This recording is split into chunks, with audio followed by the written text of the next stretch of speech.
फौरी नौयत के सीवरेज का पायदार और मुस्तहकम प्लान बनाने की ज़रूरत है। शहर को दोबारा रिडिज़ाइन किया जाए।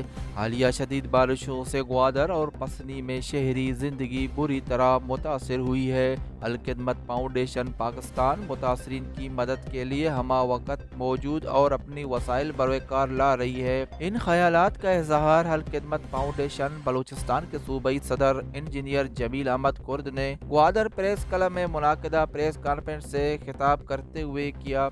उन्होंने कहा कि हालिया शदीद बारिशों से ग्वादर और पसनी के बेशतर इलाके शदीद मुतासर हुए हैं। नशीबी इलाके ज़ेर आब आ गए हैं। जिला ग्वादर में कई मकामात पर शहरियों के घरों की दीवारें गिर गई हैं। बारिशों का पानी लोगों के घरों में दाखिल हो गया है, जिससे इन्हें शदीद मुश्किलात का सामना है। उन्होंने कहा कि कुदरती आफात अल्लाह ताला की तरफ से आती हैं, इसमें किसी का अमल दखल नहीं होता, लेकिन हुकूमत ने अब तक कुदरती आफात का मुकाबला करने के लिए कोई खातिर ख्वाह काम नहीं किया। शहर में सीवरेज निज़ाम की बेहतरी के लिए करोड़ों रुपए खर्च करने के बावजूद इस वक्त ग्वादर के अक्सर इलाके पानी में डूबे हुए हैं। निकासी आब को निकालने के लिए हुकूमती वसाइल महदूद हैं।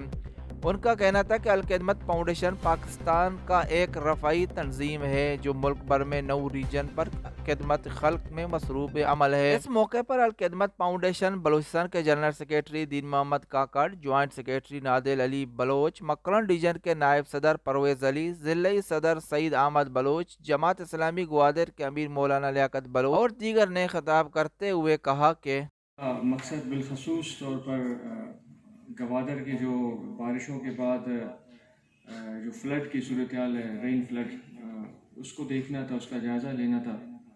और बिलअमूम मकरान के हवाले से मैं बात करना चाह रहा था कि अल-खिदमत मकरान के हवाले से मुस्तकबिल में क्या मनसूबा रखती है। यहाँ पर 4 जनवरी जो बारिश हुई, चूँकि आजकल मवासलात का एक अच्छा निज़ाम है, नेटवर्क्स मौजूद हैं, तो नादिल अली साहब से मैंने रब्ता किया, सईद बलूच साहब से रब्ता किया। वो उसी रात से ही यहाँ पर, चूँकि डिज़ास्टर्स में 3 फेजेज़ में काम होता है।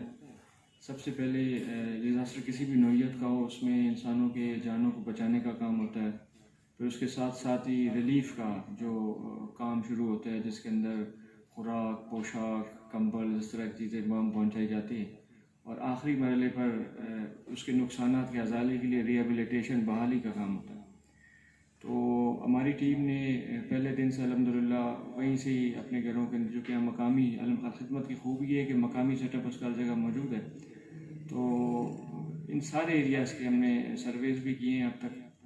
और इसके अलावा लाखों रुपए की इमदाद भी कंबल्स की सूरत में, खुराक और पोशाक की सूरत में जो गर्म कपड़े हमने पहुँचाए हैं। इसके अलावा हम ख़ुद जो सूबाई टीम यहाँ पहुँची है, हम भी कल से आपके रीजन में मौजूद हैं। जो हुकूमत की तरफ से दोनों तहसीलें जो आफत ज़दा करार दी गई थी, जिसके अंदर पसनी की तहसील है, वहाँ पर भी हम कल थे, मौजूद थे। उसकी जो बहुत ज़्यादा मुतासिर तहसील है, वो हमने जो वार्ड्स हैं वो हमने देखे हैं। इसके अलावा गवादर के जो 7 से 8 वार्ड्स हैं शहर के, ये भी हमने देख ली, और सुरबंदर भी हमने जाकर देखा। तो जो इस सारी सूरत हाल के अंदर जो ऑब्जर्वेशंस हमारी हैं कि ये एक ऐसा अनएक्सपेक्टेड किस्म का एक डिज़ास्टर है, जो कि वाज़े तौर पर सिटी के जो गलत प्लानिंग है, टाउन प्लानिंग है, उसको वाज़े करती है। अभी तक लोगों के घरों में पानी जमा है। बंदर के घर को तो हमने देखा, उसके अंदर कश्ती चल रही थी। एक बच्चा जो, यानी हमारे देहातों के घर तो बहुत बड़े हैं, तो लोग उनके वॉशरूम्स, उनके किचन तो घर से काफ़ी दूर होते हैं, तो वहाँ पे जो बूढ़ी बुज़ुर्ग औरतें हैं, हमारी ख़वातीन बहनें हैं, और जो बुज़ुर्ग लोग हैं, वो तो वॉशरूम जाने के भी मोहताज हो गए। तो उनके घरों के अंदर पानी जमा है। इसके अलावा इस डिज़ास्टर की सूरत में जो घरों के अंदर पानी है, तो घर के बिस्तरे, घर का पूरा स्ट्रक्चर, और सर्दी का मौसम है, उसमें एक सर्दी का फैक्टर, ये सारी चीज़ों ने कहना चाहूँगा कि इस वक्त किसी भी चीज़ से ज़्यादा ज़रूरी चीज़ यहाँ घरों के अंदर से पानी का निकलना है। हुकूमत की तरफ से भी, जो म्यूनसिपल कमेटी की तरफ से भी कुछ मशीनें और गाड़ियाँ हमने देखी हैं, लेकिन चूँकि डिज़ास्टर बड़ा है और तकरीबन हर घर के अंदर पानी जमा है, तो ये नाकाफ़ी है। तो अलखिदमत ने भी इंशाल्लाह यहाँ पर मशीनें फ़राम करने का किया है। अपनी टीम को हमने इंस्ट्रक्शंस दिए कि लोगों के घरों से पानी निकालने वाली जो मशीनें हैं तो वो फ़ौरन से अरेंज करके लोगों के घरों के अंदर से पानी निकालने का काम शुरू किया जाए, और इन्हीं दोनों तहसीलों के वार्ड्स के अंदर। तो इंशाल्लाह ये भी अंडर वे है, ये काम भी होगा। इसके अलावा इसके साथ साथ जो विंटर पैकेज है जिसके अंदर लिहाफ, रज़ाई, कंबल वगैरह होते हैं, तो उसके अंदर तेज़ी लाने की ज़रूरत है कि ज़ाहिर है कि जो कंबल या सर्दी की चूँकि रात को और सुबह फजर के टाइम खुनकी होती है तो सर्दी वगैरह में इलाके यहाँ लोग ज़्यादा महसूस करते हैं, तो उसके अंदर हम बेहतरी लाने की कोशिश कर रहे हैं, उसकी सप्लाईज़ को हम बहाल करें।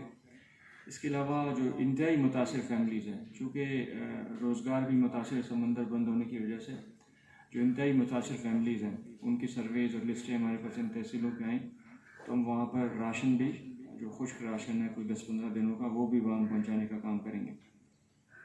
अगले मरवे पे अल्लाह ताला आसानियाँ पैदा करे इस इलाके के लिए। जो रिहैब का फेज़ है जिसके अंदर बहाली का, रिहेबिलिटेशन का, उसमें हम इंशाल्लाह चाहेंगे कि यहाँ पर एक नॉन फॉर्मल स्कूल जो कि उन बच्चों के लिए जो माहिगीरों के बच्चे हैं और उन लोगों के बच्चे जो कि सुबह के टाइम मुआशी मजबूरियों की वजह से स्कूल नहीं जा सकते हैं, उनके लिए हम असर के वक्त 2 घंटों की, 3 घंटों का कोई स्कूल यहाँ इस्टेब्लिश करें कि बच्चे वहाँ पे पढ़ना चाहिए। इंशाल्लाह उसके सर्वेस भी हम कर रहे हैं, उसकी कैपेसिटी भी कोई 40 से 50 बच्चों की इंशाल्लाह होगी, वो भी हम एक मुस्तकिल प्रोजेक्ट यहाँ पे रखना चाह रहे हैं। इसके अलावा एक और प्रोजेक्ट भी रिहेबिलिटेशन के फेज़ में हम उस पर सोच रहे हैं कि जो घर मैंने देखा है कि पानी के जमा होने की वजह से ब्लॉक्स पे बने वगैरह, ज़्यादा तो डैमेजेस नहीं हुए लेकिन फिर भी पानी के जमा होने की वजह से उसकी बुनियादें हिली हैं, और बुनियादों के हिलने की वजह से ईंटों और गारों के ख़त्म होने की वजह से बिल्डिंग का स्ट्रक्चर मुतासर हुआ है और वो तकरीबन कुछ जगहों पर रहने के काबिल नहीं है। तो टीम को इंस्ट्रक्शंस हमने दिए हैं कि जो भी हमारे वसाइल हम अपने डोनर्स को भी पूरे पाकिस्तान से भी और जो हमारे बाकी जो भाई ख्वाह हमारे दोस्त हैं पूरी दुनिया से, हम गवादर के लिए अपील करेंगे इस रेन फ्लड के लिए कि वो इस डिज़ास्टर में जो रिहेबिलिटेशन का काम है